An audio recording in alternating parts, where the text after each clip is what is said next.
Hello everyone and welcome back to IMO Reviews. Today we are discussing The Holdovers, directed by Alexander Payne and starring Paul Giamatti, Dominic Sessa and Divine Joy Randall. One lonesome teacher finds himself in charge of the children who stay at boarding school over the Christmas break, with a grieving dinner lady giving him a helping hand. Let's dive straight into the positives of The Holdovers, of which there are many. The performances are excellent. Everyone is really bringing their A game, but Paul Giamatti in particular was just outstanding. He shows a real range and understanding of his character, all whilst keeping it believable and even quite funny at times. Each character has their own arc and their own issues going on, and they explore each of them very well. You walk away from the film feeling like you've really got to know these people for better or for worse. And because you really get under the skin of these characters, you can't help but be hit in the feels and care about these characters and what they're going through. You enjoy their growths, their falls, and even their hypocrisies. They're very fleshed out, they're very realised characters, they're very well written. The music is really good, it's very subtle, but if you stop to notice it,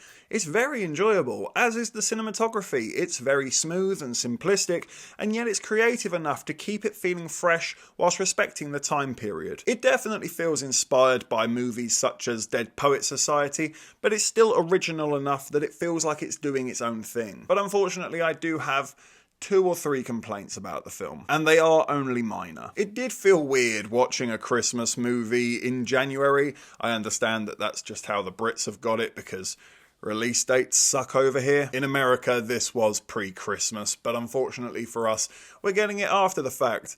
And I can't deny, it is weird watching a Christmas movie in January. And I do think the trailer is misselling the movie because, at least in the UK, it is sort of making out that it's a rollicking ride for the holidays. And it's not Home Alone or Christmas Vacation, if that's what you're expecting. No, it's much more personal and character-based than that, but it is set during Christmas. It might mislead a few people into what they're getting into. I do think the movie could be 10 minutes shorter, and quite easily so. And I also found that the movie lost steam as we started to get towards the ending, simply because it all started to become a little bit predictable. I was still enjoying it, but did I know exactly where this was going 20 minutes before it got there?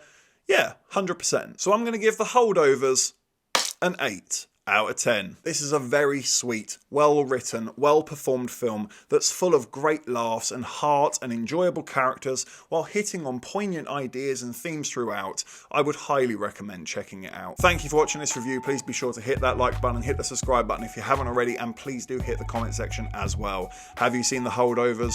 What did you think about it? Let me know in the comment section below. And of course, if you haven't had enough of this crazy ginger, well, you can always click on these suggested videos right here and get yourself lost in an IMO wormhole. But if not, take care, and I look forward to seeing you on the next review.